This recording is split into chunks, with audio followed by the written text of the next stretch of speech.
Perfect. Okay. Well, thanks everybody for being here and just celebrating trees. This is a great time of year to do it. And so today's presentation is going to be about winter tree ID and specifically talking about the buds of trees. And so those go under celebrated a lot, but they are very interesting and unique and beautiful ID features of each tree. So today we're just a little quirky title, Be My Bud.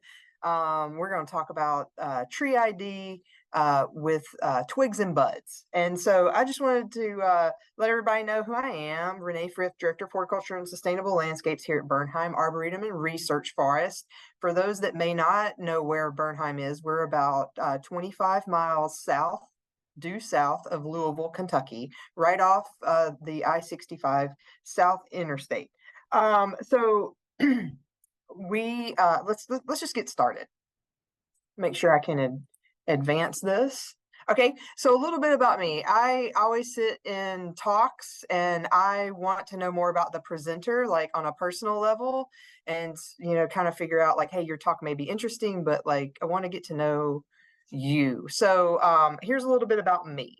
I was born and raised and went to college in Alabama. So I see someone from Athens, Georgia. Big war eagle to you. Thanks for beating us this year. Maybe next year. I am an avid hiker, avid outdoors person.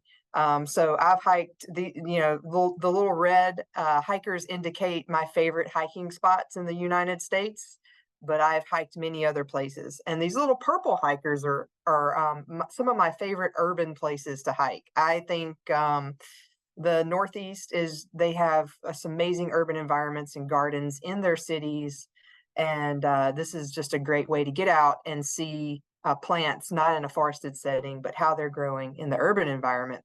So after Alabama, I broke free and went to work in Florida, and I spent most of my career down there, about 10 years, working as a certified arborist and working in the for-profit sector. I quickly realized that there is a strong tree educational component that I was missing in my day-to-day for-profit world. So I changed career paths a bit and went to work at Norfolk Botanical Garden in Virginia.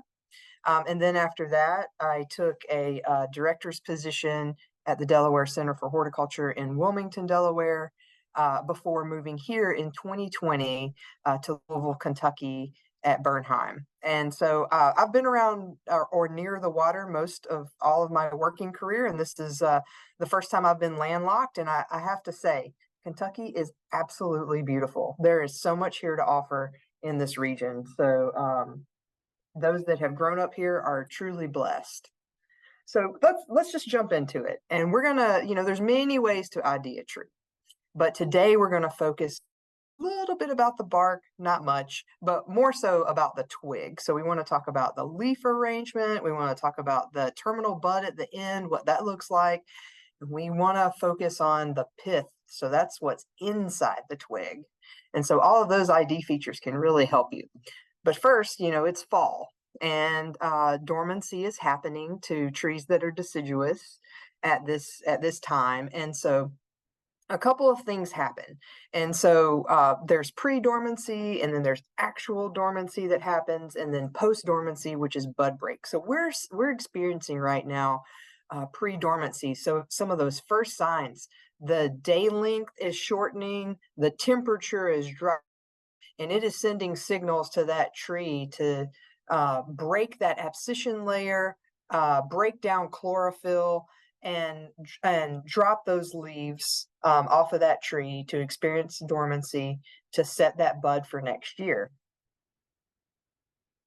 And so we can think of terms of how that happens: temperature, light requirements, but there are environmental stressors that give you a false or a pre-dormancy. So let's say, for instance, we were having adequate rainfall, everything was great, we're approaching late summer season, we're not into fall yet, and then we just have a drought.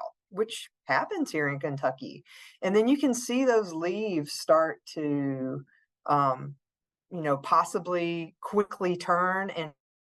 And so when trees suffer environmental stress, what they are trying to do in that moment, because they don't know when the next time rain is going to come, they want to, especially deciduous trees, want to drop that leaf and protect the bud. And so it's all about nutrient transfer, which we won't go into too much today, but maybe another program will. But I like to always explain environmental stress with this example, which is the resurrection fern. And so me being from the deep south, we have this growing on some of our more mature live oak trees, so Quercus virginiana. Unfortunately, those don't grow well here, but they grow really well down south and along the East Coast. And so resurrection fern in times of drought will curl up and almost at first appearance look dead. But when those rains come again, they'll flush back out. So it's the environmental stress that sends resurrection fern into a form of dormancy. And so that's the correlation there that I want everyone to take away. So we may say, all right, how do we go about looking, what do we need to really see tree ID features? Well, we need ourselves and our eyes, and we need to, explore in nature. But I strongly suggest bringing a couple of tools with you. So these are my standard tools that I keep in my desk here at Bernheim. I have a jeweler's loupe. You can order these off of Amazon. They're not very expensive, but it's two different magnification lenses, and it'll allow you to see some of the smaller intricacies, buds, and it really helps, especially with my old eyes. It really helps. A smartphone's always good. I think we all have a smartphone today, most of us. And so I like, I like to take a picture a lot of times. And so this is iNaturalist, and then I have another one up here, the Virginia Tree ID. So if you are familiar with a dichotomous key and how that's used, it's a series of questions that you are asked. Is this tree a grass or a shrub? And then you go to the next question after you answer, and so on and so on and so on. And by answering all of these questions through this app, it'll get you to a suggested species or set of species. But iNaturalist can also kind of get you in the ball for what you're looking at. You can take a picture of the plant and it'll say, hey, these are some suggested options for what you may be seeing.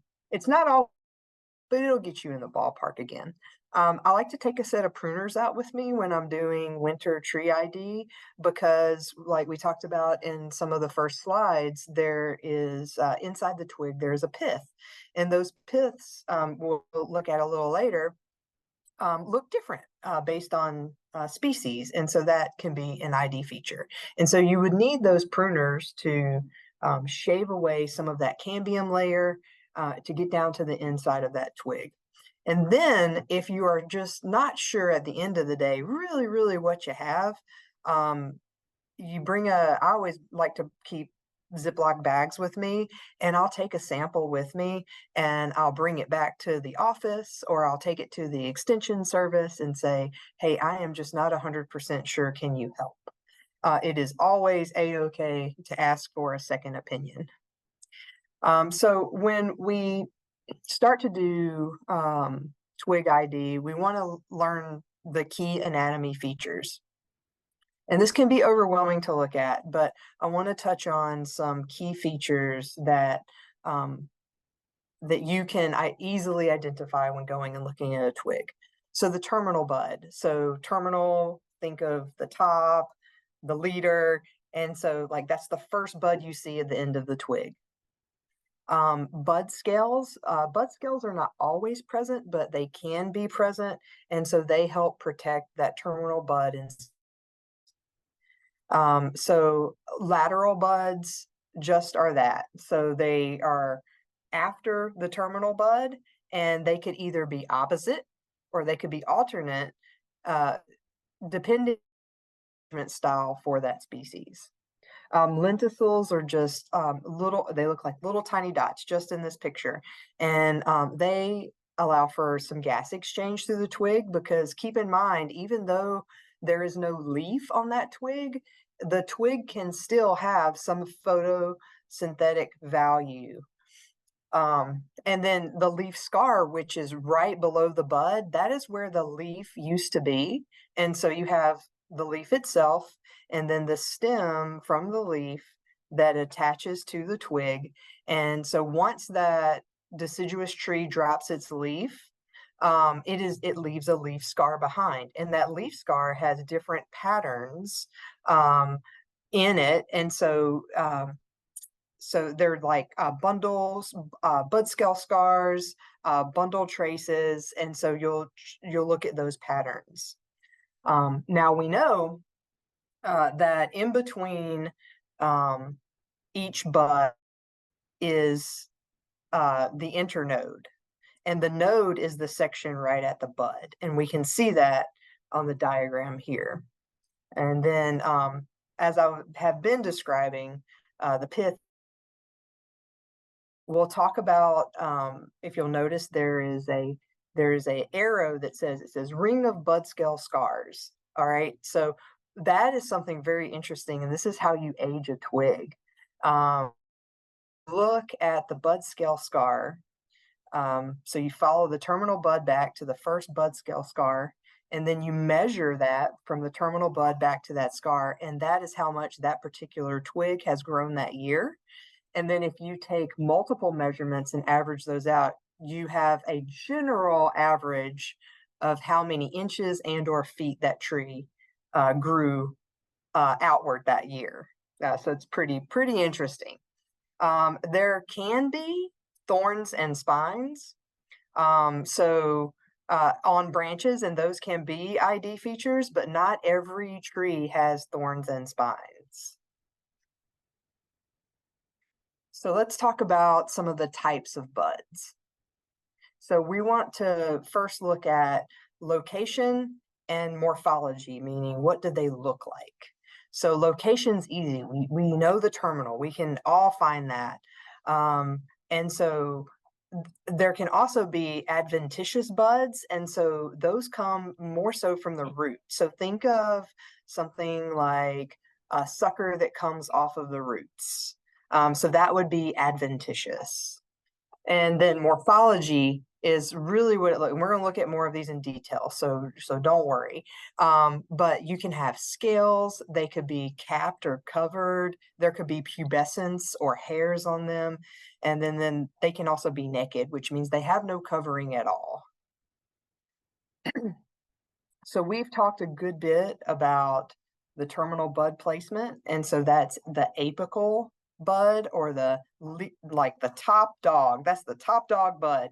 And so we always talk about trees in terms of apical dominance, and I hope you all have heard that word, but if you haven't, that's a very important term, because you want a tree, especially in the urban environment and even your own front yard, you want a tree that has a strong central leader. And so that means from the base of the trunk to the very tip top of that tree, you want as straight of a trunk as possible. And we want this because we don't want multiple branching structures within the canopy of the tree, because when wind throw happens, one leader could split out. So you want to allow for one terminal leader and not multiple terminal leaders.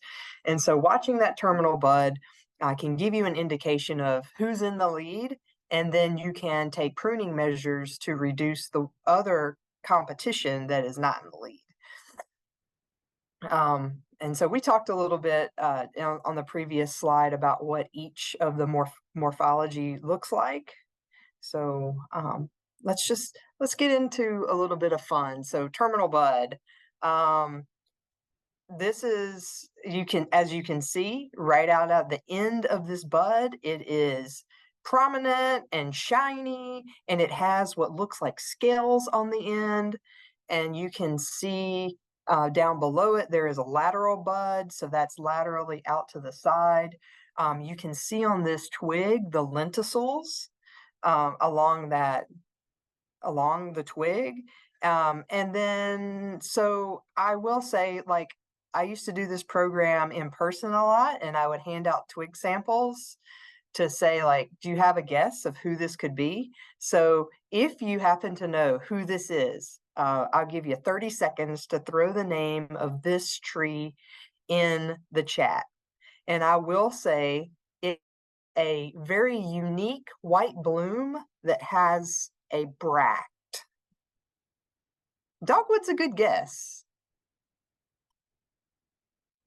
So this unfortunately is not in the United States, but nonetheless a super, super cool tree. And it is Davidia involucrata, the dove tree. It's also called the handkerchief tree. And you can see that these white, what look like leaves are actually bracts. So if you ever have a poinsettia, those red, what look like leaves are not true leaves. They're a modified leaf called a bract. And the green on this tree are the actual leaves. So just a fascinating tree, a very historied, great expedition to go get this tree and bring it over to North America. So if y'all want to dive in deeper on that, it's a great story. All right, so let's take a look at morphology a little deeper, and we're going to look at scaly or covered. So you can prominently see the scales on these buds. So you see the terminal bud, it's the main one in the center. You see laterals, you see lenticels. It has more scales on it than our previous dove tree. And so this tree also is not native, giving you a lot of non-natives for a person that works at Bernheim. But these trees are gorgeous. These trees claim to fame here in America are in DC. And they have a cousin that has a bigger rosette bloom, and that is this tree. Anybody want to take a guess? Throw it in the chat. Yeah, yep. It's a cherry tree. And so this one happens to be a great guess, Deborah. This one happens to be the Kwanzan. Kwanzan cherry. It has those big rosette blooms. I just think this is an absolutely stunningly gorgeous tree. All right, so now we talked about morphologically that buds can be naked. And it seems like that should not be the case. Like, how, if you don't have a covering on the bud, which is going to be your new leaf for next year, how in the world are you protected? And by the way, this some say small shrub, some say understory tree. Nonetheless, it is a gorgeous woody plant at the end of the day, but it has the most gorgeous naked bud that looks like wings that are about to unfurl. And the way that this bud is protected is you can see there are hairs all along this. And so those hairs, or pubescence as it's called, allow the water and even ice in the winter to stay above the leaf surface, so that new leaf that's about to unfurl, those hairs keep it above it, and that is its protection. And so this one is native to our area. It also has some non-native species in its genus, but it is spring blooming and has some that are fall blooming. It does have a scent to it. Anybody want to take a guess? 30 seconds. Throw it in the chat. Oh, redbud, that's a good guess. Yeah, this one is witch hazel. Good job, Amy. Yeah, this is witch hazel. So I really love this leaf. Everything about it is great. And isn't it amazing that from a small little bud like that, you can get a large leaf? And so all of the all of the genetic material for that new leaf is just curled up, waiting for spring and bud break. So hairy buds. And so we talked about pubescence and the value of pubescence on a leaf. Some buds have more than others. And some look like really fuzzy. Like, I just want to pet this one. This one feels so soft. It's amazing how this genus can produce the most gorgeous buds, and they're large. And so this is a wonderful genus uh, tree group that has hairy or pubescent buds. This is a state tree to some southern state, and it grows very, very well in our area.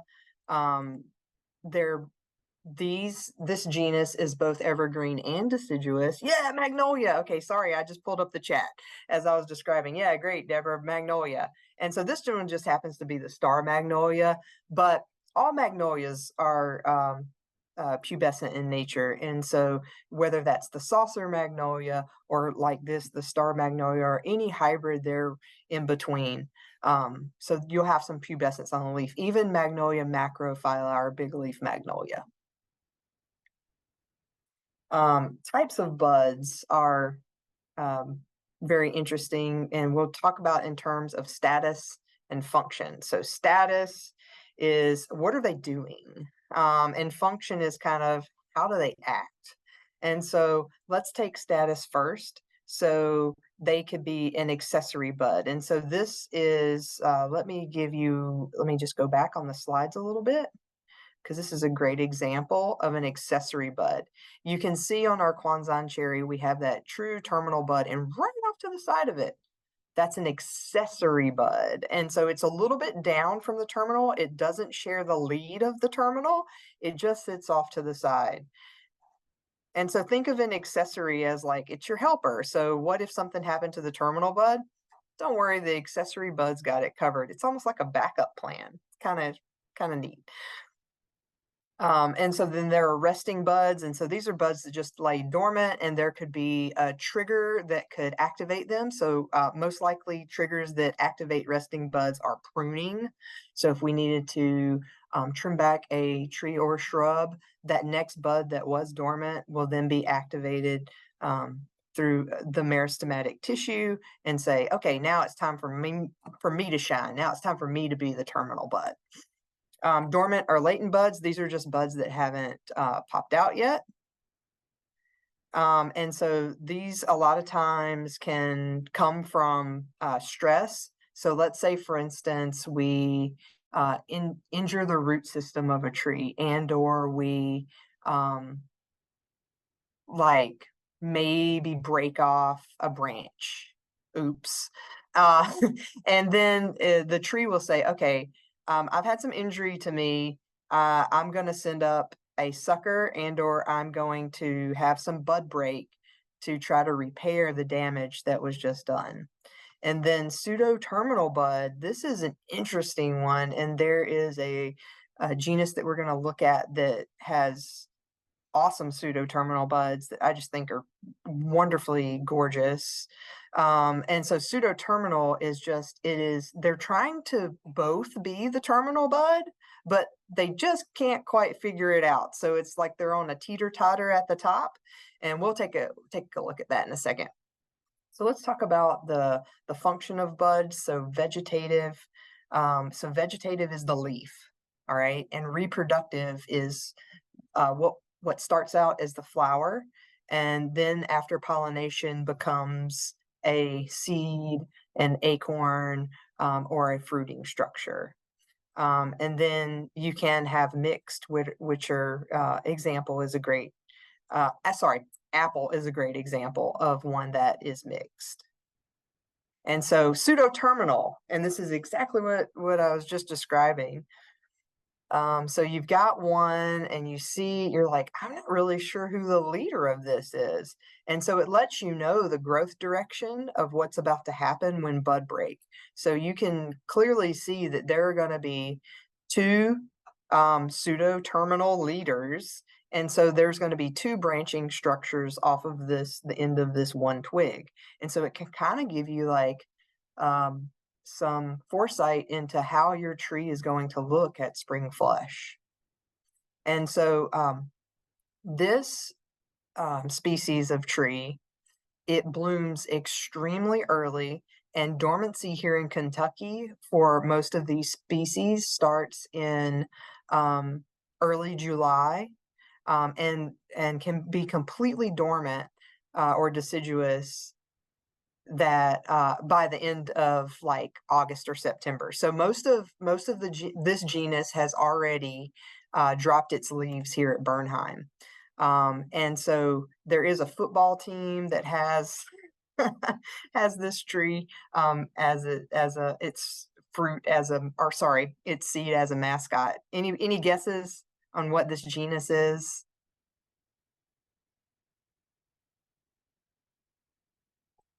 Yeah, Buckeye. Thanks, Tom. This is great. Yep, Buckeye. And so this is Ocelus pavia, the red Buckeye. This is an example of one that is native to our area, grows wonderful in partial shaded wood lines. We have it all throughout the woods here at Bernheim. We're just really grateful for this species. It's a great host to many insects, but we've also seen some hummingbird getting some action on this. And you can see the fruiting structures, which will break open, and there'll be Buckeye seeds in there. And so this is a great 5-lobed leaf that's just stunning. And but the only downfall I will say is it does drop its leaves really, really early, but the bloom makes up for it. It's spectacular. We also have bottle brush Buckeye here, and so that's more of a shrubby mass forming Buckeye that's native to this area as well. And so reproductive and vegetative buds, I just wanted to show you these side by side. I'm pretty sure everybody understands this concept very well, but just to see it visually may help. All right, so I'm sorry to jump ahead. So reproductive and vegetative, look at this. This is an example. This is camellia. We can't grow this here. It's not native to this area. It's native to Japan and parts of Asia. But you can see really clearly on here that you have big bud and it looks like a flower is about to open. That is the reproductive structure. And then right behind that, you can see what looks like it's not clear in focus. However, you can see a bud that is right behind it, and it looks like it has some scales on it, and that is going to be the new leaf. And so camellia is an evergreen, and so it can have green leaves at the same time that it's starting to produce new vegetative buds. All right, so now let's just talk about different types of scale patterns. And we've talked a little bit about this, but let's go in a little deeper. So scale patterns can be imbricate, so they can overlap each other. They can be valvate, meaning like think of when you go to the ocean and you put two shells together, and so almost like a bivalve, so valvate. It can be capped, so just think of you putting a cap on a bottle. That's really what it looks like.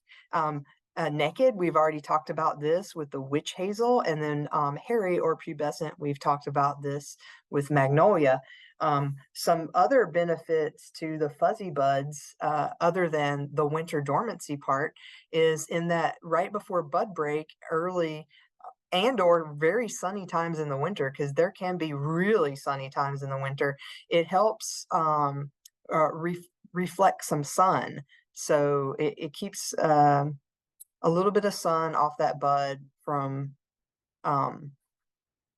doing any damage. And then also the fuzz, just think about it, like if you were an animal coming through wanting to graze on plants, if you had just a dormant tree and it had a bunch of fuzzy buds, and you had a dormant tree that just had buds with no fuzz, which one would you go for? You'd probably go for the ones with no fuzz. Like fuzz doesn't feel really good on your tongue, nor does it feel good on the tongues of herbivores. And so let's look at valvate bud. This is a really fun one. This is probably my second favorite bud. I will say capped bud is by far my favorite. I just think it's awesome. But valvate bud's pretty interesting too. So you just have two halves of a bud covering. And so you can see right there, the top and bottom half, there's a line that runs through the center of that terminal bud. And then a leaf is going to come out of that. And so valvate buds are a signature feature of Kentucky's state tree. Anybody want to take a guess on who this guy is? It has the leaf looks like a Cheshire cat's face. It's in the magnolia family, and coffee tree's a good guess. Coffee tree used to be the state tree of Kentucky. I debatably say it probably still should be. Yes, tulip poplar. Thanks, Chris. Yeah, tulip poplar. So it's in the magnolia family. Just really gorgeous tulip bloom. Striking. And a lot of times you can't see these when a tulip poplar is really mature. It holds those flowers way up high, and you just all you see is like a big green tree with a little bit of yellow here and there. But to see a tulip poplar flower in person is absolutely stunning. And so you can see how that leaf looks like a Cheshire cat's face, and so I always like that as an ID feature outside of winter. But can you believe it? That big leaf comes out of that little valvate bud. Cap buds, these are my favorite. So you'll notice at the end of these twigs is a bud, and it is literally a cap. So it's all one bud covering, and it is just adhered to on the end of the twig. And so there's couple things happening. There's some turgor pressure that's keeping that cap on, and it doesn't like no bud opens until the right amount of sunlight and warmth trigger bud break. And then so that bud will break, the cap will release, and it will unfurl this amazingly gorgeous leaf of a tree with white mottled bark. It loves water, but it'll also grow in upland settings. These trees are magnificently large. Any guesses?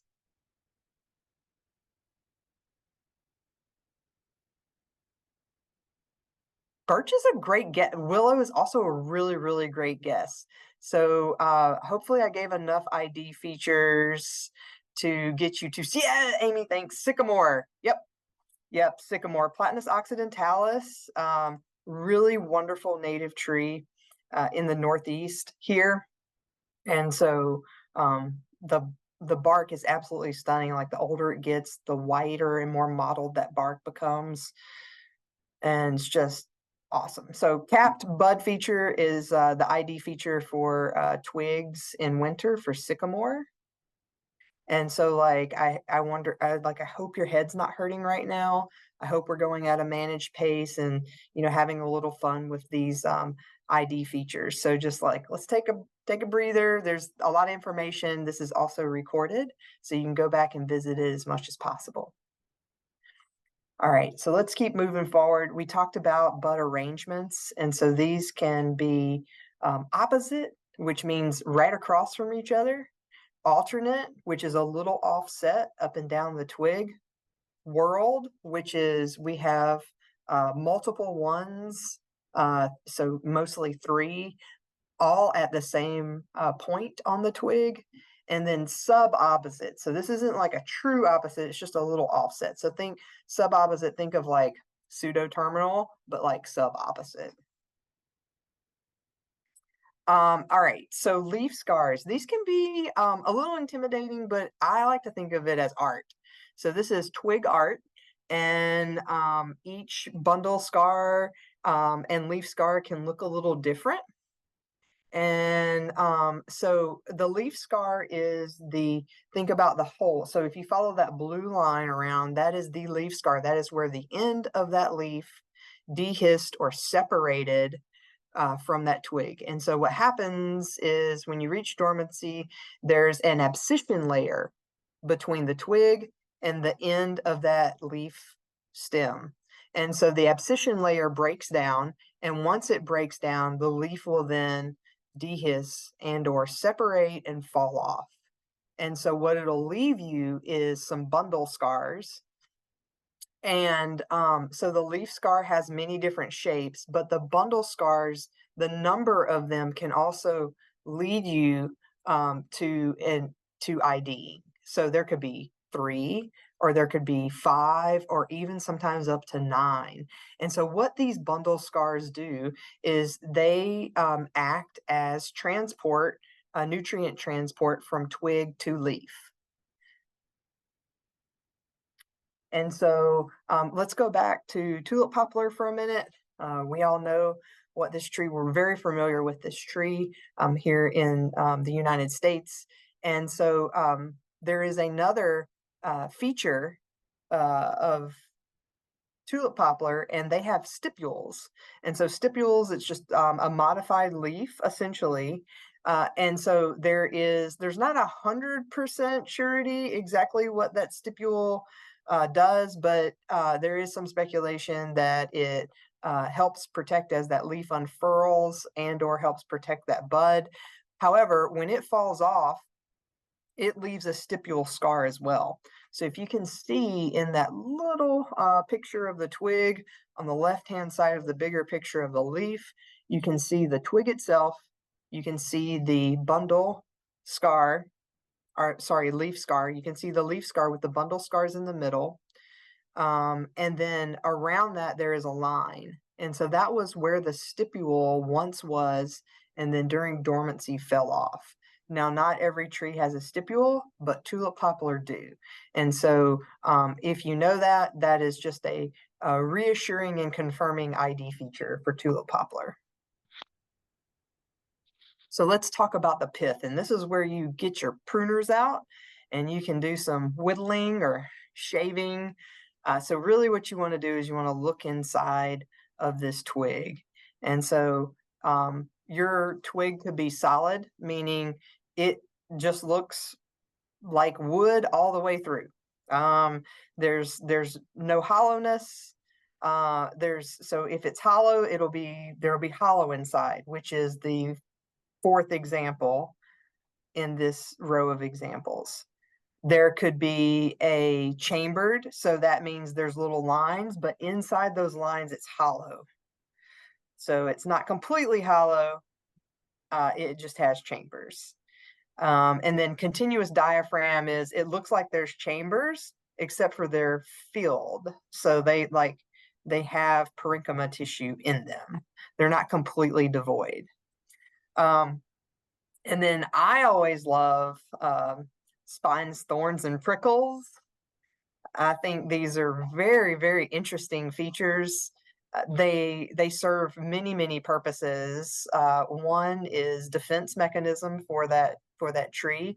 However, when we look a little further at the function of spine, so spine is essentially a modified leaf, and it makes sense because when you look at where spines are positioned on a plant, you go, oh, that's right next to where that bud was, or where the leaf scar was. So oh, that makes sense that was a modified leaf, but it won't become a leaf. It's just a modified leaf.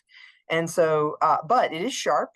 And then thorns are elongated, usually at least 3 inches long. And then they are very sharp at the end. They are woody material, and it makes sense that they're woody material because they're a modified branch. And so they come off of that twig just as if a branch would come off of the trunk of a tree.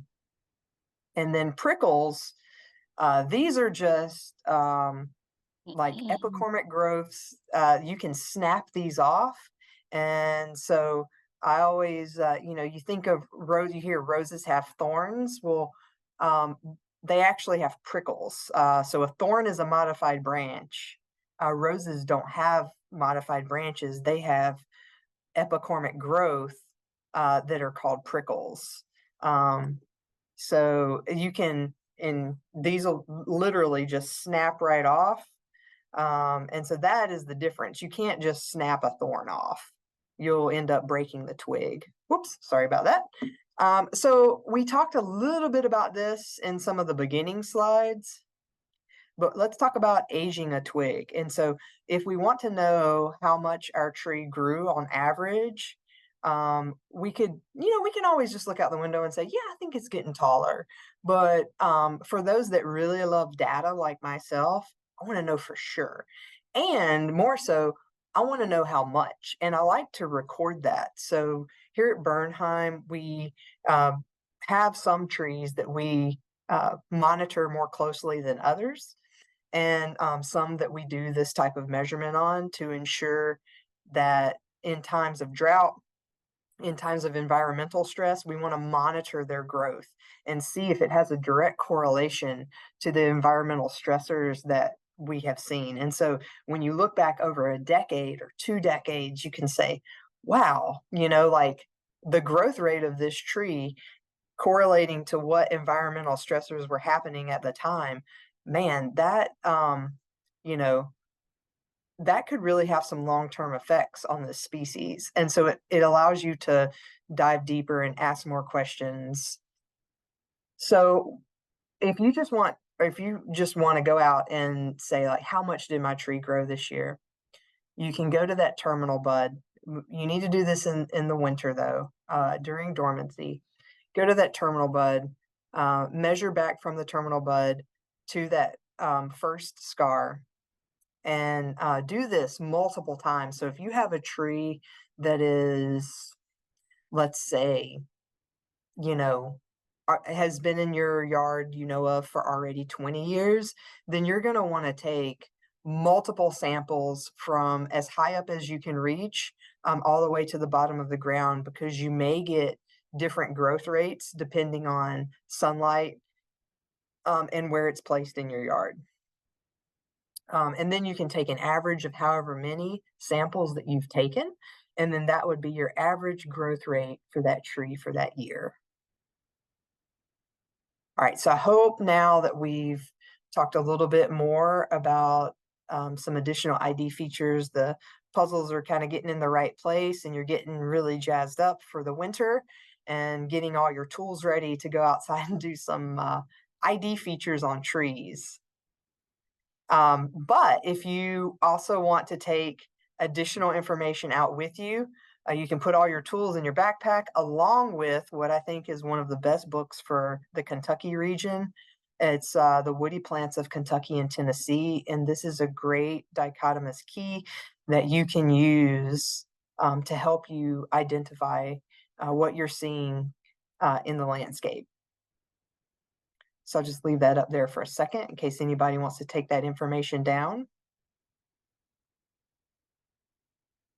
Okay, so what I want to leave you with today before we take some questions is I hope you see the diversity of tree species. It's so much more than if a tree is evergreen or deciduous. There are so many minuscule details that make a tree unique. And so it takes a multitude of diverse species to make up a thriving ecosystem.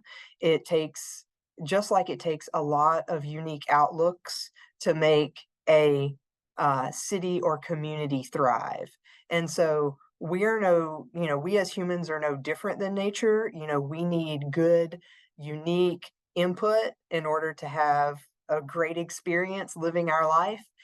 Nature also needs diverse species and habitat in order to make itself thrive.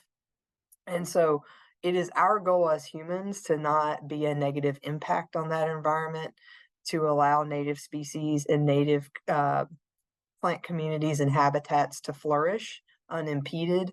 And so one way to do that is to get out in the woods and really get to know your trees. And once you get to know them, they become your friends. And once you have all these buds around you, you want to protect them. And so if you take away nothing else from this today, I hope you take away a deeper respect for the natural environment.